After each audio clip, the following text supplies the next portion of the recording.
Olá pessoal, tudo bem com vocês? Meu nome é Larissa Esteves e no vídeo de hoje eu vou falar sobre como fazer uma redação. Muitas pessoas têm me enviado essa pergunta, principalmente por causa da proximidade com a prova do concurso do Banco do Brasil. As pessoas perguntam se eu em algum momento fiz redação. Eu fiz apenas em um concurso que eu prestei e eu me recordo que eu tinha 2 meses para aprender. Como não era algo exigido nas provas que eu tinha o costume de fazer, eu acabei tendo assim esse curto espaço de tempo para aprender. Eu já sabia desde cedo que eu não queria contratar um curso de redação, afinal eu não teria tempo hábil para assistir às aulas e para dar atenção devida ao material que fosse fornecido. Mas eu tinha certeza que eu queria que alguém corrigisse as minhas redações. Eu sabia que a correção sim, traria um norte, falaria para mim onde eu estou dentro da minha própria redação. Enfim, então eu não contratei um curso, eu utilizei um modelo facilitador que eu vou descrever mais à frente e vou compartilhar aqui com vocês. Outra informação que eu tenho que compartilhar é que eu já estava um pouco avançada nos estudos. Isso é importante, afinal já estudava há quase um ano, ou seja, a disciplina português já estava um pouquinho mais sedimentada para mim. Agora, se você está partindo do zero, eu sugiro que o tempo destinado à sua redação, vamos imaginar que você colocou 1 hora por dia, ou no seu ciclo vai vir até de tempos em tempos, né? Que no começo você destine um pouco para o português, porque realmente você tem que avançar no português para cometer o menor número de erros gramaticais possíveis. E aos poucos você vai aumentando. Então, se você tem a pretensão de fazer 1 hora, comece com 30 minutos cada um. Nesse começo, monte o seu modelo facilitador, busque as informações relacionadas aos possíveis temas que podem cair na prova, como que você vai fazer para estruturar a sua redação no dia da prova. E aí, quando você tiver um pouquinho mais avançado, ali 1, 2 semanas, aí você começa a fazer a redação propriamente dita. Este é uma outra dica que parece até uma repetição sem fim, mas é a realidade. Tem que fazer a redação. Isso é extremamente importante e saiba que quando você for fazer a primeira, a segunda, às vezes até a terceira redação, você vai ficar muito chateado, achando que não sabe escrever nada, vai dar branco, o papel branco vai ficar mais branco porque você não sabe o que escrever nele. É assim mesmo, é assim que começa. Entendeu? Mas tem que começar, você tem que começar para você engrenar e sair dessa fase de não sei o que escrever, entendeu? E vai ser natural, conforme você vai escrevendo, as primeiras redações mesmo, eu sugiro que você nem pague alguém para corrigi-las, você mesmo vai fazendo a sua análise própria e vai perceber a sua evolução, você vai perceber que você vai usar termos melhores, que você vai se atentar mais à escrita, se é com S, se é com C cedilha, se é com X, você vai ter mais atenção a esses detalhes, vai ser de forma muito natural. Vocês vão perceber isso com o passar dos dias mesmo. Então vamos lá, aí eu resolvi fazer o meu modelo facilitador. Este modelo eu nem sabia que existia uma discussão se é viável ou se não é. Eu lembro que à época eu busquei, assisti uma aula, gostei e comecei a elaborar lá um modelo facilitador. Eu vou deixá-lo na descrição do vídeo, vou deixar um vídeo da professora Janaína sugerindo um modelo feito por ela. Assim vocês têm a base de uma pessoa gabaritada na área para falar sobre o assunto. E ela também é a favor desses modelos. A gente não sabe fazer redação, então por que não utilizar um modelo, utilizar o que alguém já pensou pra gente? A gente não quer ser expert em textos, enfim, nosso objetivo é atingir a pontuação mínima necessária na redação. Enfim, aí eu peguei tendo esse modelo, eu também pensei assim, ó, como que eu vou fazer? Como que você faz os seus rascunhos? E como que você vai fazer no dia da prova? Então a redação tinha lá, dividia mais ou menos em 5 parágrafos, né? O primeiro parágrafo é a introdução do assunto, lá em cima eu já fazia um retângulo em casa, eu fazia exatamente um retângulo, e lá eu esboçava o que eu ia colocar na minha introdução, já inserindo um pouco do desenvolvimento. No desenvolvimento eram sempre de 2 a 3 parágrafos. Eu nunca passei de 3 parágrafos, e mesmo assim às vezes eu fazia apenas 2, porque menos é mais, às vezes eu não tinha mais o que inserir no último parágrafo. O terceiro, às vezes, é quando a gente faz alusão ao que alguém diz, alguma instituição, enfim. E às vezes eu não lembrava na hora, algumas pessoas perguntam, pode inventar? Gente, não invente, não minta numa prova, porque, imagina, o resultado vai ser muito pior se você for descoberto.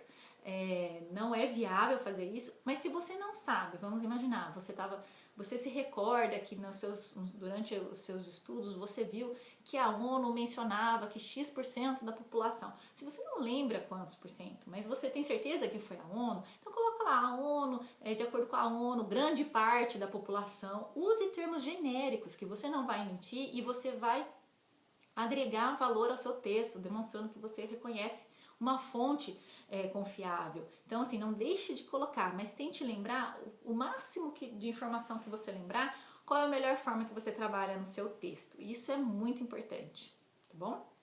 Então, lá os 2 parágrafos, no mínimo 2 ou 3, e embaixo um retângulo grandão com a minha conclusão.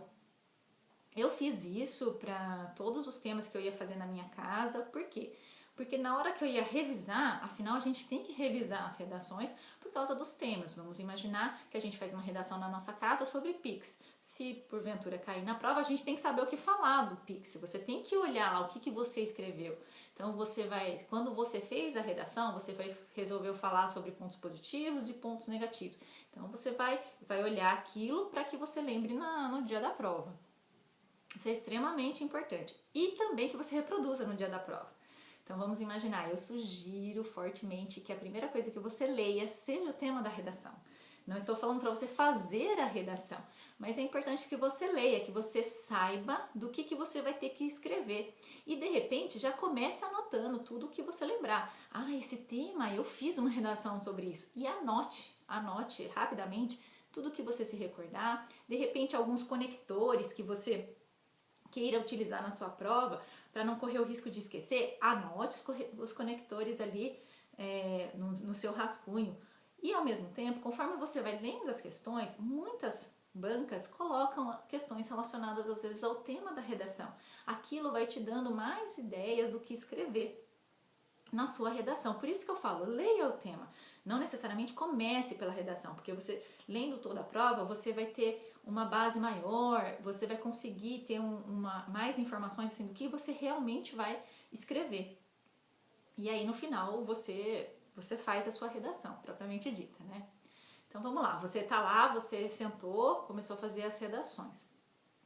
Nesse modelo, você vai perceber por que não existe um modelo para todas as redações, porque pode ser que um tema você vai falar sobre causa e consequência, que não caiba pontos positivos e pontos negativos. Em alguns você vai falar de pontos positivos e pontos negativos.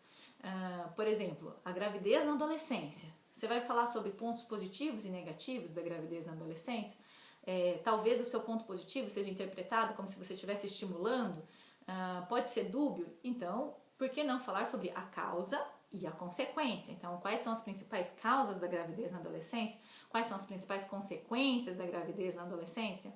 E, enfim, isso você vai, na hora que você bater o olho no tema da redação, você verifica qual é a melhor forma de transcrever, qual é a metodologia que você vai utilizar na hora de fazer a sua redação. Então, esses eram alguns pontos. Deixa eu ver se eu esqueci de alguma coisa.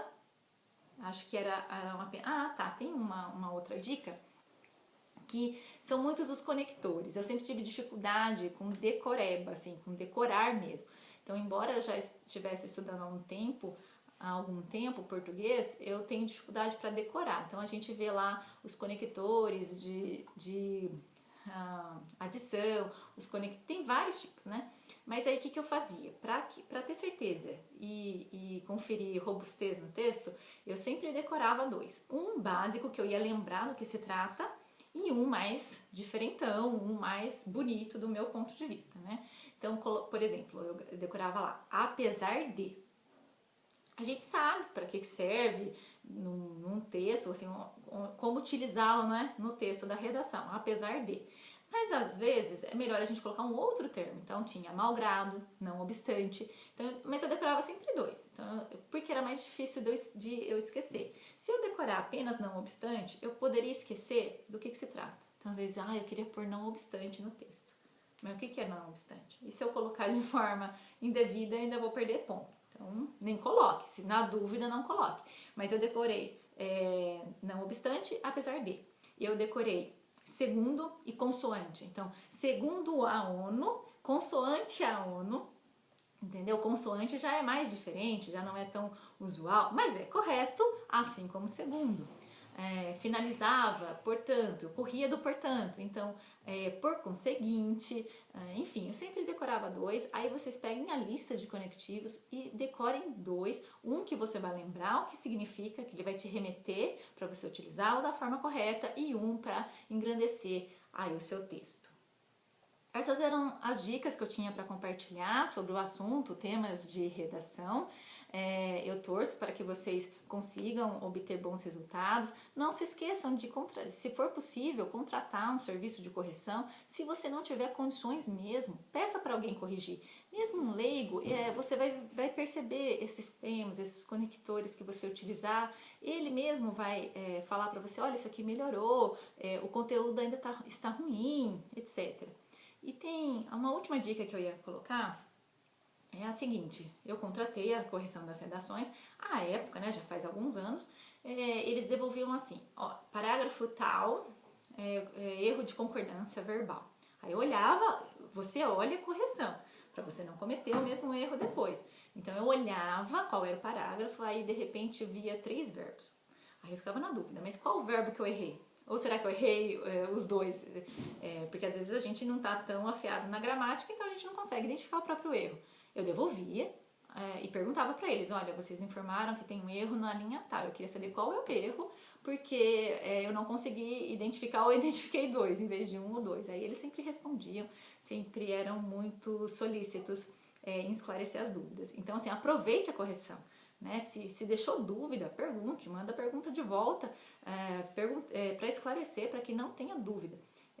Falo isso porque, por exemplo, consoante, se você for escrever consoante a ONU, não vai crase, porque consoante não exige o A. E aí isso, às vezes, você vai ficar sabendo na correção. Se você cometeu um erro, ou se você não cometeu um erro, você vai saber. É claro que dá para você pesquisar no Google, mas no dia a dia, às vezes, você não vai conseguir pesquisar sobre todos os conectores, as conjunções nominais e verbais direitinho, entendeu?